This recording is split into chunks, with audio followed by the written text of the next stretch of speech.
Hello, my name is Jamie, and today I am doing a book review on a series of unfortunate events, The Ersatz Elevator by Lemony Snicket. I enjoyed this book. This is number 6 in the series, and it is very similar to the previous 5. So I'll give you a quick overview of the story, but if you want more details into the benefits of the book that I'm going to present in this review, go check out the rest of them. I do have them in a playlist if you want to check that out. So this particular story centers, of course, around Violet Klaus and Sonny Baudelaire. They're children, they're orphans, and their parents have been killed in a fire. So throughout these books, this is book 6, they've been being passed to different guardians. Each book, they are with a different guardian.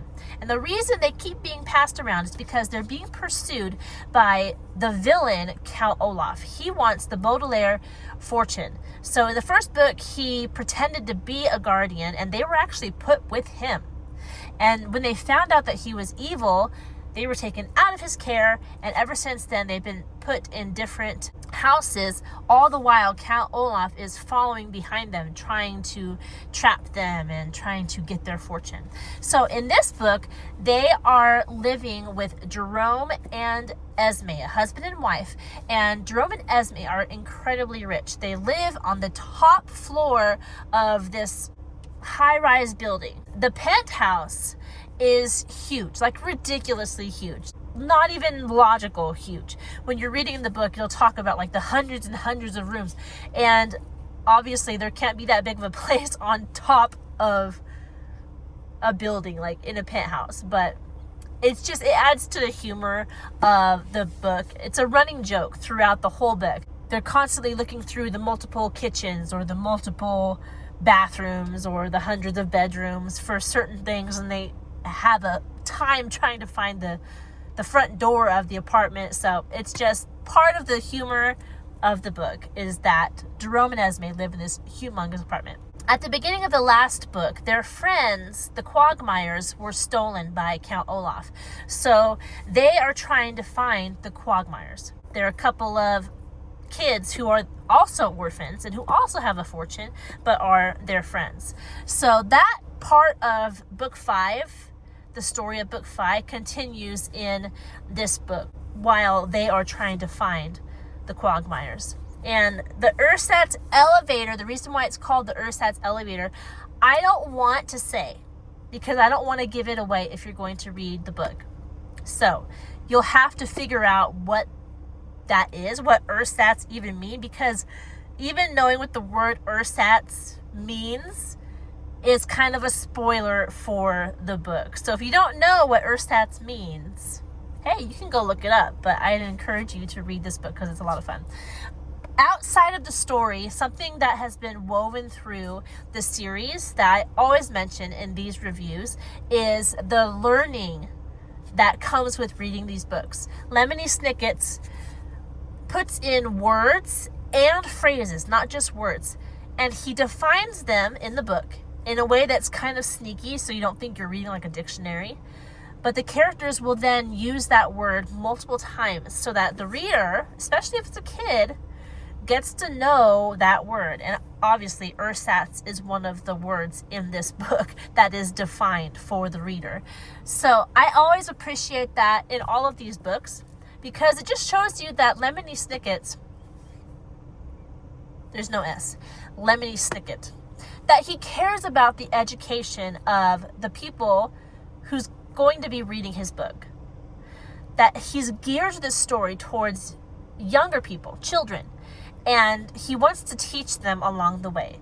He teaches them grammar rules sometimes and phrases. He teaches them words, kind of obscure words, and social graces, but just things that we do as a society, especially in America, that is just the norm, is how to live in society. Just things we do as people around each other that's possibly considerate, possibly tradition, but he explains some of those things in these books, little things like that. I did say America, I'm in America, but I'm not quite sure about Lemony Snicket. I don't know if he is an American author. He might be. But he could also be a British author. Who knows? Or another country. I have no idea. You know what? I think I'm going to look that up so that for the next book, I can tell you guys, in case you're wondering. They also have an about the author in the back of this book. Let's see. Lemony Snicket. Wow. That does not give me any information about Lemony Snicket. I don't think Lemony Snicket is his actual name, whoever the author is, but he's so obscure about his actual self whenever he sometimes mentions himself in the book, and it's like he is a character in the book, the way he talks. Maybe that's a spoiler for future books, who knows.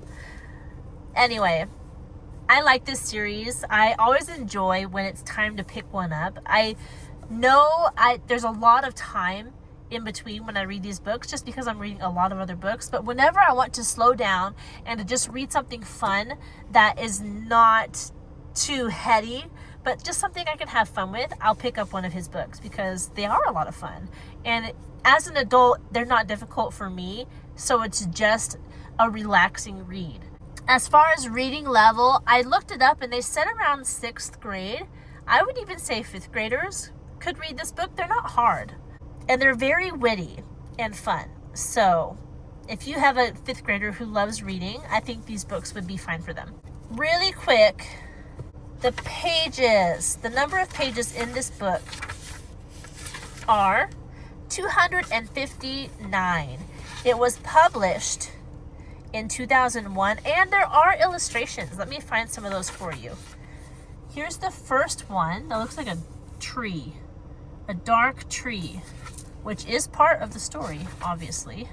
There's always a little illustration at the chapter break. There's some stairs. Those are the many, many stairs that they have to climb up to get to the penthouse. There's another one. Sliding down the banisters instead of walking down all those stairs.